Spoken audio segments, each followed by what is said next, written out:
All right. So last time we went over what needs are and how they can be differentiated from instincts. And in this video, we will kind of increase the depth in terms of what we're talking about with needs. And we'll talk about how we go about prioritizing needs, or at least some theories for how we go about prioritizing the needs that we have. So one of, if not the main, most known theory for the prioritization of needs is Maslow's hierarchy. So this is normally in a pyramid, but well, this is just a different way of looking at that with this graph here. Basically, the idea is that some needs that we have are more important for immediate health and well-being, and then some of the other needs we can only start tackling those once we've obtained, at least to some extent, those initial needs that we need.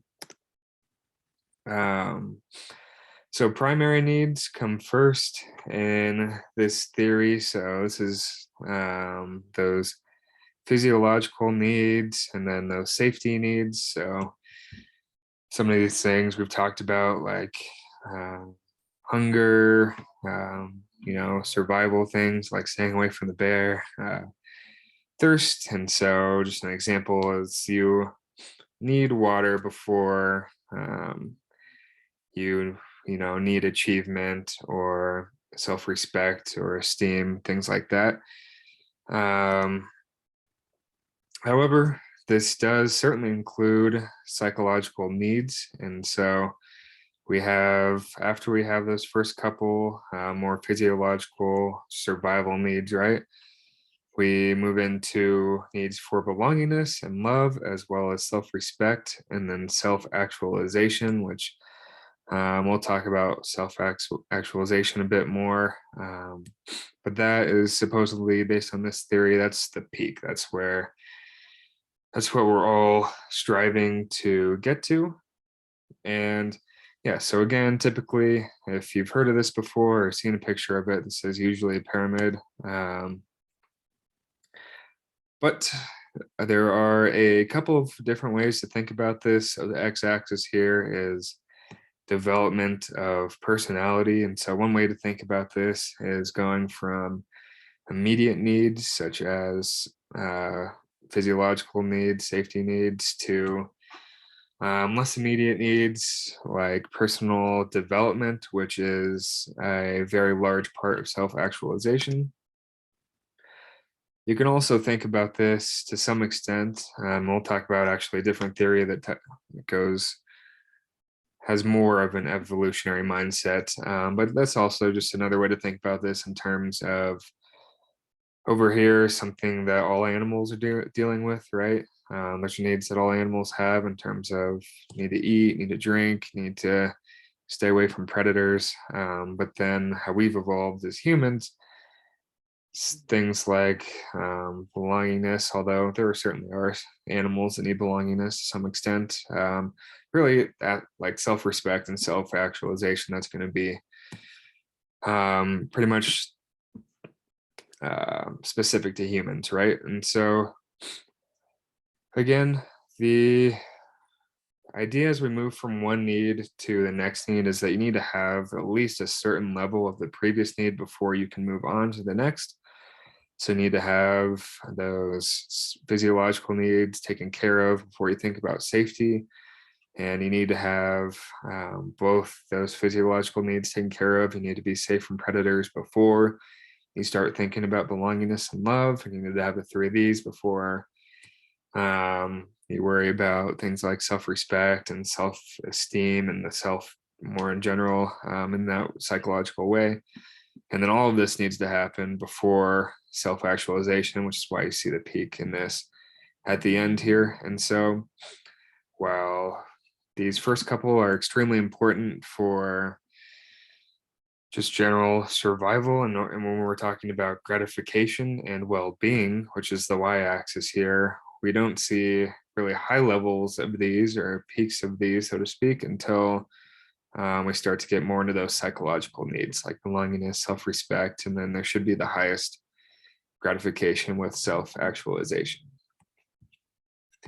So there are a few measures for this at this point. So one of them is the need satisfaction inventory. And just to give you examples of what each of these needs is about and how some measures might get at this. So physiological needs, it's like getting your sleep, making sure your health is good, eating enough, drinking enough. Safety and security, this has a high association with things like anxiety, and it's at um, your life being orderly and set up, and making sure that, yeah, you're really safe when it comes down to it. Belongingness, this is more along the lines of the need for others, to be around others, so having roots, having support. Then we get into the self-respect or esteem, which is things like I feel respected by my peers, or I feel like I am a worthy person. And then finally, that final stage is self-actualization, which is all about growing as a person and recognizing the meaning that your life has. So summarizing the theory here, Maslow's theory, higher needs are represented later in evolutionary development. So there's more of those psychological needs, right? Higher needs are less necessary. So again, those psychological needs are, when it comes to survival, you don't technically need those, right? And they can be delayed and you can still have some level of gratification. In terms of looking for higher levels of well-being and gratification, those higher needs are needed, right, and are conducive for better health. Gratification and well-being of higher needs is more desirable. So, um, you know, what we desire most based on this theory is that self-actualization.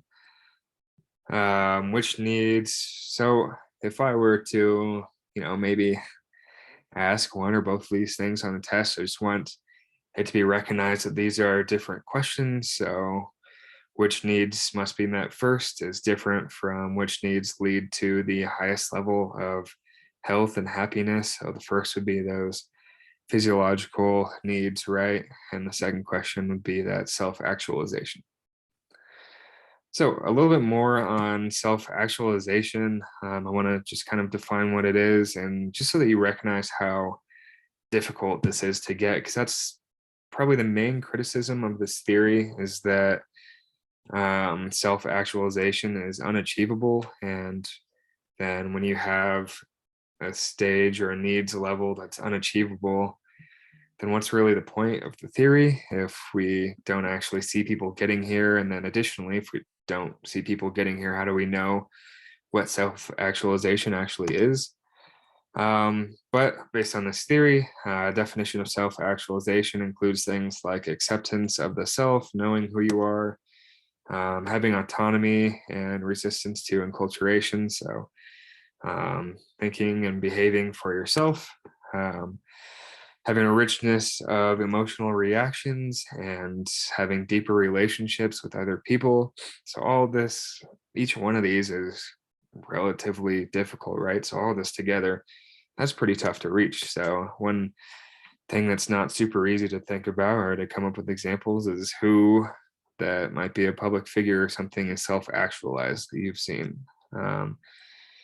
Some answers to that might be people like Mother Teresa, who have done a lot for others, do things like hunger strikes and years of combating poverty. Other common answers are people like Martin Luther King Jr. So yeah, it's pretty tough to come up with examples for this because self-actualization, again, is really hard to reach. And second criticism of this theory is that the order isn't always correct. And so there have been arguments for against this theory, especially when thinking about the belongingness and the self-respect or self-esteem components, right? Because people argue that so there's that quote, right, that you can't love someone else before you love yourself. I think it's a pretty popular quote. And so that, based on that quote, would put the self-esteem, self-respect aspect before the belongingness, right? And so that is just another criticism of the theory. So just another possible theory to think about here, maybe less popular, but this one takes an evolutionary basis to needs. And there have been a few attempts to reformulate the theory. This one looks at, again, from an evolutionary basis, then thinking about survival and reproduction. So that fitness idea that we talked about earlier on in this class as being of the highest importance. And so based on this theory, the highest need here is parenting. There are certainly some similarities, like you see still the self-esteem, you see self-protection or safety needs, right? This affiliation would still be belongingness, physiological needs first. So this is all pretty similar, right? It's the end. It's not the self-actualization that you see here. It's um, finding a mate and then parenting your child to successfully pass on those genes. Kind of a joke with this theory is that, you know, for good parenting, you need to sometimes do some things that you maybe don't want to do, like changing a diaper. So if you have to change a diaper in the future, just think to yourself, well, based on Kenrick's theory, I have now self-actualized. I'm um, doing what I need to do for the highest level of needs. Not my finest joke, but still.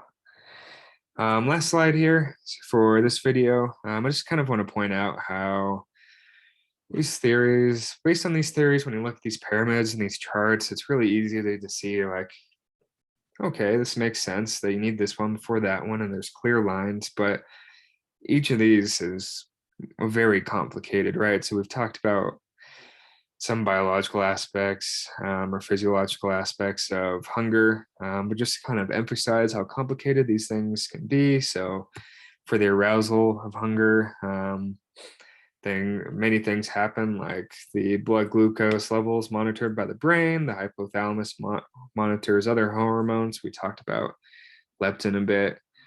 When we're hungry, we feel weakness, headaches, get some stomach growls, and we really like the smell of palatable foods. Versus with satiety or satisfaction here, you'll get some stomach distension or expansion, and you'll feel full. Calorie detection occurs in the stomach, and then additionally there's sensory specific satiety. So in other words, the more you eat of one food, the greater the likelihood that you won't want to eat that food anymore, and that you'll get a little bit tired of that one. So that is the end of this video. We'll get into some of those evolved needs or the human needs or those psychological needs in this next and final video on the topic.